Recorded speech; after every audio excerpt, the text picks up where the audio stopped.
Hola, mi clase. We are going to start our lesson 10 through 12 notes, which start there.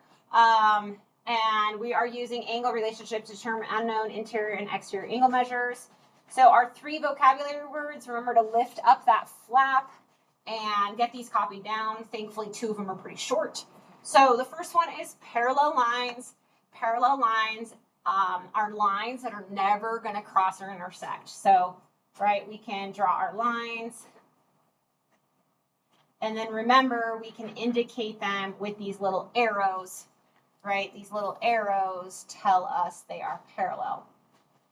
Our second word is transversal. So a transversal is a line that intersects parallel lines. So we can draw that in and then, right, draw a little arrow stating that's our transversal.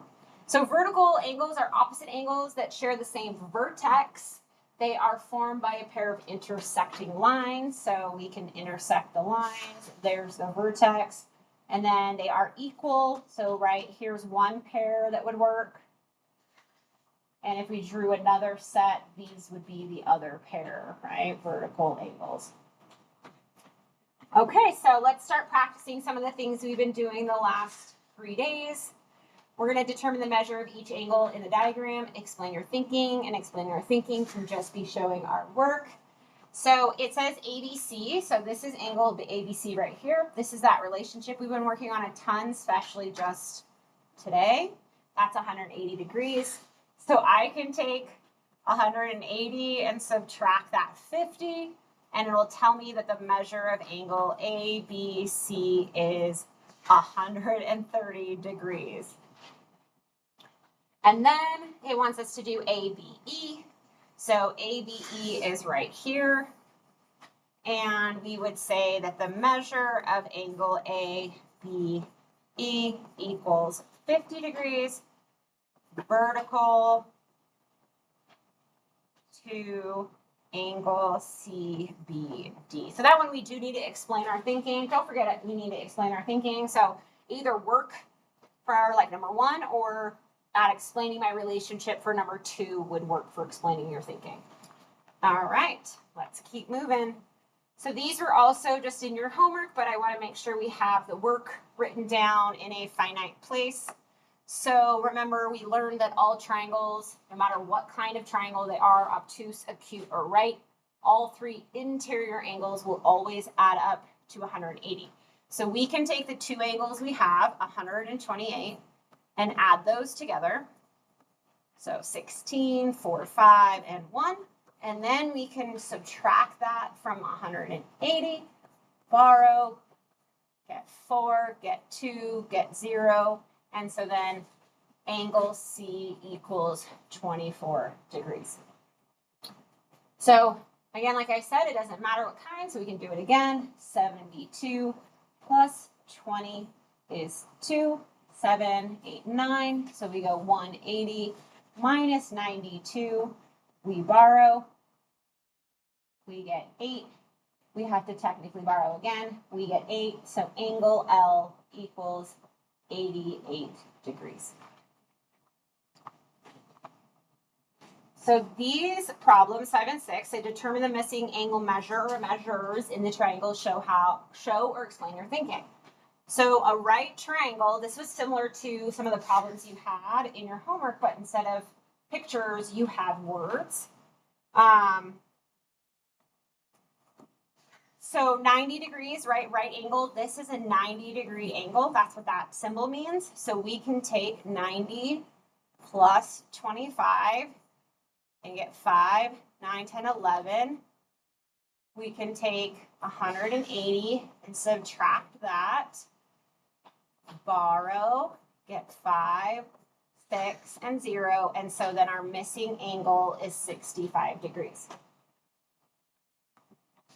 Now, an isosceles triangle means 2 sides are equal, and it also means that 2 angles are equal. So since we know one angle is 120, and we learned in our homework that we can't have 2 obtuse angles, none of them can be bigger than that, and also we need 2 angles that are equal.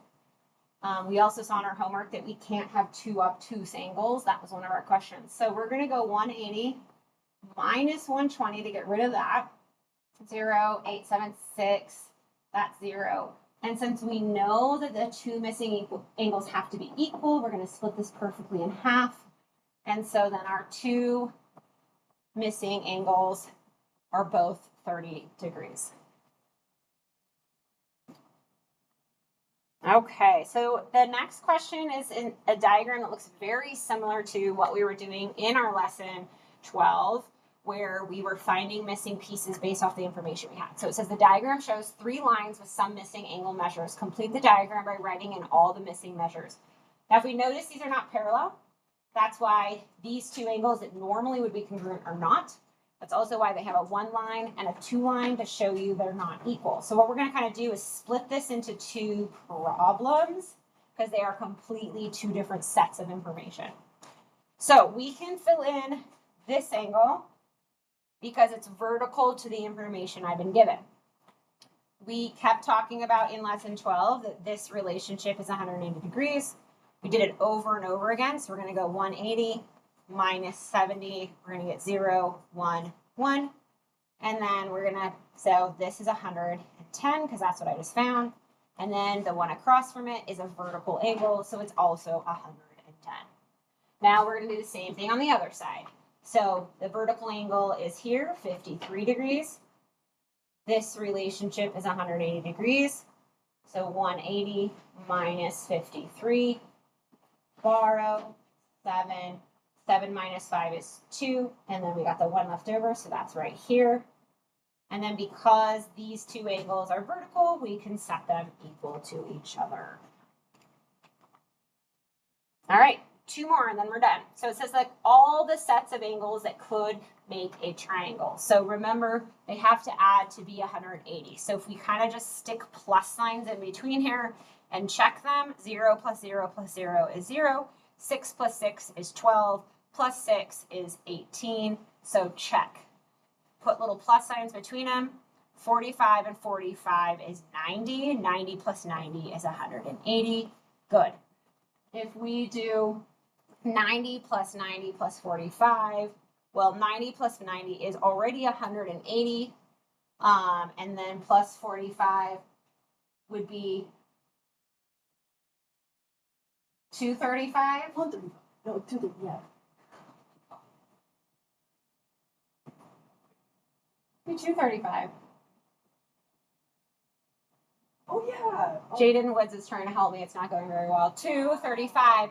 That does not equal 180. First and last name is crazy. We're going to add these. So 120 plus 30 is 150. 150 plus 30 is 180. So that one's good. And then if we add these, 40 plus 30 is 70 plus 50 would be 120. Yeah, and that would not be 180, so that one doesn't work. All right, transversal P intersects parallels line A and L and M if the measures of ABCD is 3 times as much as the measure of ABC.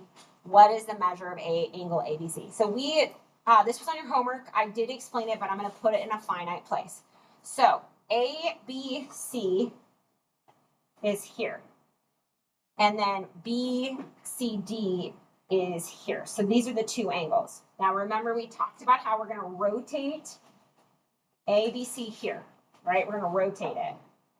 And that means these now 2 are congruent. All right? And then I have a straight line. I might change my color, which is a little harder for you. Now I have 180. Now, it told me that I don't know ABC, so I'm going to put a little X here. And then it said that BCD is 3 times that, so 3 times what I don't know. We know that these 2 angles together make 180. Well, if I have 3 X's and 1 more X, that gets me 4 X's. That's 180 degrees. This is a 1-step equation. That's multiplication, so the inverse is division. And when you divide, I'm going to do my division over here. 4 goes into 18 4 times. It's 16. 2 left over. And then 5. And remember, X was our ABC. So the measure of angle ABC equals 45 degrees. And all of this off to our side is our show or explain our thinking. And remember, we rotated ABC to get us in that 180 degrees. All right, until next time, adios. Gotta find my...